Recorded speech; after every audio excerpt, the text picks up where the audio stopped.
Hello folks, we're going to discuss how to import an airfoil in Catia software, which is the CAD software I use mainly. We tried already to import airfoil in XFLR5 in previous video. Now let's go through procedures to import that into CAD software. We can try something more exotic, let's say NACA 6 series.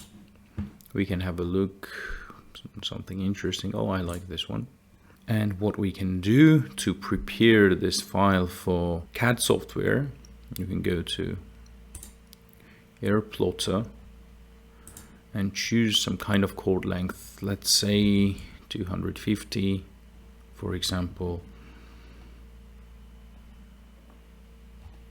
And what we need to do is the CSV file of coordinates. We can download this file.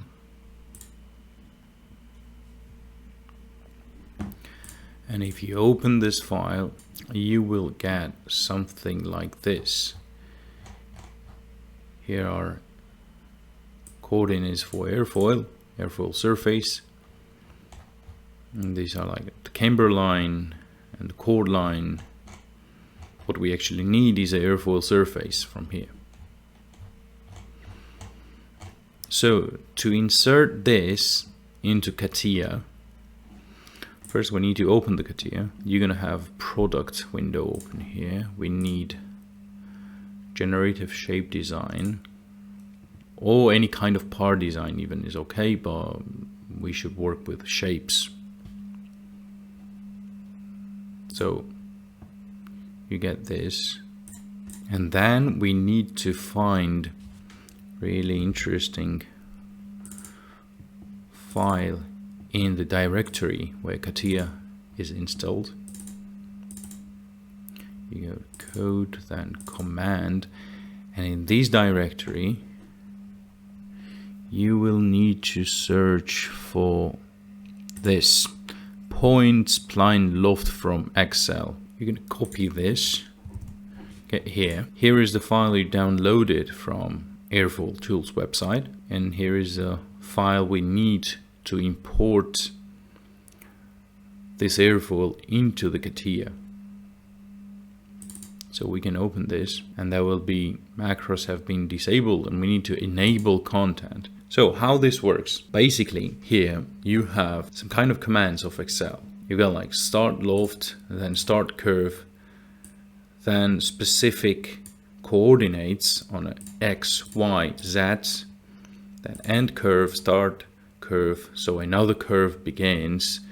So it does this like 2 times. What we can do if we want to create single curve of airfoil shape in Catia, we can simply remove all this stuff from here, then take airfoil surface,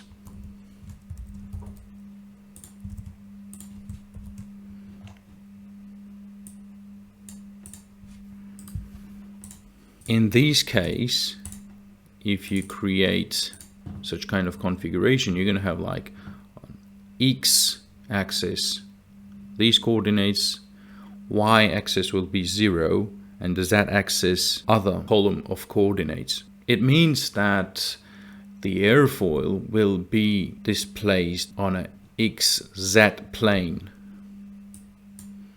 You can take this. So now the command line starts from here, then the curve begins here, it goes through all of these points and then ends the command here. We have opened this window here of Catia, and now let's try to import that. We go to View, Macros, Main, Run, and it gives options. If you write 1, it will simply import only points in Catia. If you write 2, it will import points and will create a spline along those points. So you press OK, and it goes like this. And here you have it. you've got your airfoil here.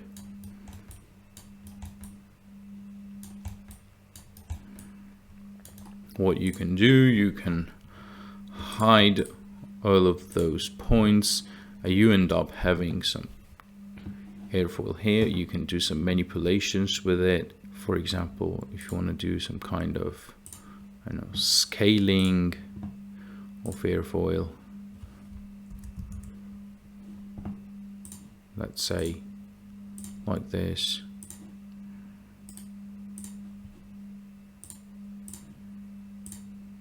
Then if you want to do some kind of offset, for example, of airfoil,